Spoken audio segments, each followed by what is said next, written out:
Bienvenidos a este nuevo episodio del Espacio Digital de Frente con Óscar Ortiz. En el Ecuador ha habido elecciones presidenciales precedidas de un acto de violencia política extrema, cual fue el atentado con la lamentable muerte de uno de los principales candidatos a la presidencia.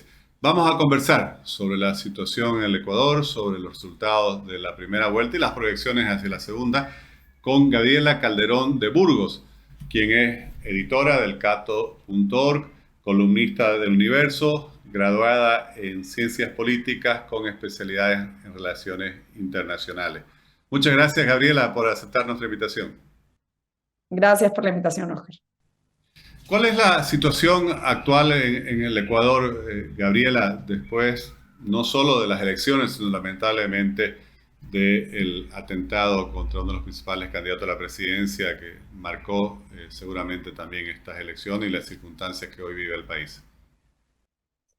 Bueno, ciertamente que el nivel de tensión subió con primero el asesinato de el alcalde de Manta, luego hubo también, digamos, el asesinato de Fernando Villavicencio, que esto sí llegó a ser titular en la prensa internacional, y hubo algunos incidentes propios de la violencia que se está viviendo en las principales ciudades del país alrededor de las campañas de un par de candidatos más. Esto es, ya no fueron atentados, sino balaceras que se desataron por lo que parece ser delincuencia común, justo cuando estaban pasando caravanas de el candidato Otto Sonnenholzner y luego el candidato que ha sido la gran sorpresa, Daniel Noboa. Pero después de eso, mucha gente tenía miedo de acudir a las urnas. Se pensaba que iba a haber un nivel de ausentismo un tanto más alto, pero no fue así. También había miedo de que, como una de las principales encuestadoras autorizadas para realizar el exit poll dijo que no podía garantizar la seguridad de su personal para realizar esta tarea y que por lo tanto no lo iba a hacer. No hubo exit poll y no hubo resultados oficiales hasta a partir de las 7 de la noche. Entonces se pensó que iba a haber problemas o controversias por esto, pero no, la verdad es que el día domingo todo se desarrolló con mucha paz y tranquilidad y hubo resultados de manera rápida. Y hablando de resultados, Gabriela, entiendo que ha habido una gran sorpresa, no tanto por el primer lugar que ocupa la candidata al correísmo, sino sobre todo por el segundo lugar que ocupa el señor Daniel Noboa, a quien quizás no se tenía previsto en esa ubicación. Claro, el señor Daniel Noboa en múltiples encuestas hasta una semana antes o 10 días antes era sexto o menos entre los 8 candidatos en las encuestas. No figuraba entre los primeros 4 puestos en las principales encuestadoras. Y lo que sucede también es que el día del asesinato de Fernando Villavicencio fue 1 o 2 días antes de la veda electoral. Es decir, que las encuestas tenían permiso de publicarse hasta un día después del asesinato de Fernando Villavicencio. De manera que las últimas que se publicaron recopilaron información entre el 7 y el 9 de agosto, y para esa fecha era muy temprano para tener una idea clara de cómo afectaba ese asesinato el tablero político, y sin duda sacudió todo el tablero, como después vimos con los resultados. Y una de las cosas que cambiaron fue que se estimaba hace un mes que el correísmo podía ganar, esto es la candidata Luisa González, podía ganar en una sola vuelta, en la primera vuelta, y por la percepción ampliamente difundida que el líder de ese partido tendría algo que ver con el asesinato de Fernando Villavicencio, por lo que eran enemigos políticos, pues se vio afectada la candidatura de Luisa González y parece que esos votos migraron primero hacia Jan Topic, que empezó a subir en las encuestas después del asesinato, y en la última semana después del debate presidencial hacia Daniel Noboa. Gabriela, y el próximo 15 de octubre habrán la segunda vuelta de las elecciones presidenciales y si bien el correísmo obtuvo el primer lugar con la señora Luisa González, con un tercio de los votos más o menos, se entiende que prácticamente todo el otro espectro de candidatos son candidaturas alternativas u opositoras al correísmo. ¿Cuáles son las proyecciones? ¿Cómo ven las perspectivas para la segunda vuelta? Bueno, el bloque más importante sigue siendo del partido de Rafael Correa, de la Revolución Ciudadana, con alrededor de un 41% de los escaños en la Asamblea. El partido de Daniel Noboa, que es una formación política relativamente nueva, obtuvo, no tiene uno de los principales bloques. El segundo bloque es del Movimiento Construye, que es el de Fernando Villavicencio, que también es relativamente nuevo, tienen un poco más de 20% de los curules en la asamblea, y luego está, por ejemplo, los socialcristianos con alrededor de un 10%, el movimiento de Otto Sonnenholzner, Actuemos, con alrededor de un 4 o 3%. Entonces, digamos, hay una asamblea muy fraccionada, como la que disolvió Guillermo Lasso, que estaba ampliamente fraccionada, pero con una mayoría del correísmo. Entonces, es probable que gane Daniel Noboa, porque ciertamente que los votos por Cristian Zurita, que es el candidato que reemplazó a Villavicencio, son votos que se perciben como de rechazo al correísmo, y este fue el tercer lugar en los resultados electorales,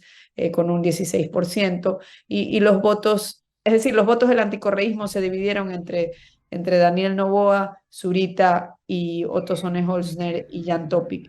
Y si sumamos todo eso, pues tiene mucho más espacio para crecer la candidatura de Daniel Noboa e imponerse en la segunda vuelta. Pero incluso si llegase, se va a ver en la obligación, similar al gobierno de Guillermo Lasso, de tener que negociar en la asamblea con el principal bloque y los otros bloques importantes, que son, me parece que se ha escrito en algunos lugares que Daniel Noboa es de centro derecha, pero él se describe a sí mismo como de centro izquierda.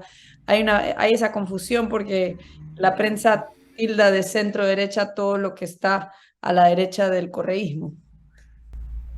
Gabriela, y con la situación que describes, está claro que el próximo gobierno difícilmente pueda articular una mayoría parlamentaria, lo cual llevaría a una situación también compleja, aunque entiendo que es por un periodo corto esta gestión de la presidencia, por la cual se va a votar el próximo 15 de octubre. Claro, el periodo es de 18 meses, y lo que se ha pedido en las entrevistas y en el mismo debate presidencial es puntualizar qué propuestas se pueden, o es creíble que se puedan realizar en un periodo de 18 meses, con una asamblea así de fraccionada, ¿no? Y con la gravedad de la situación de seguridad que tenemos actualmente. Y si, por ejemplo, en el hipotético caso que el señor Noboa ganase estas elecciones, ¿él podía presentarse a una reelección en 18 meses después? Claro, se hizo una reforma en la Constitución de 2008, precisamente en el gobierno de Rafael Correa, que permite dos elecciones consecutivas, o sea, podría postularse para un solo periodo más.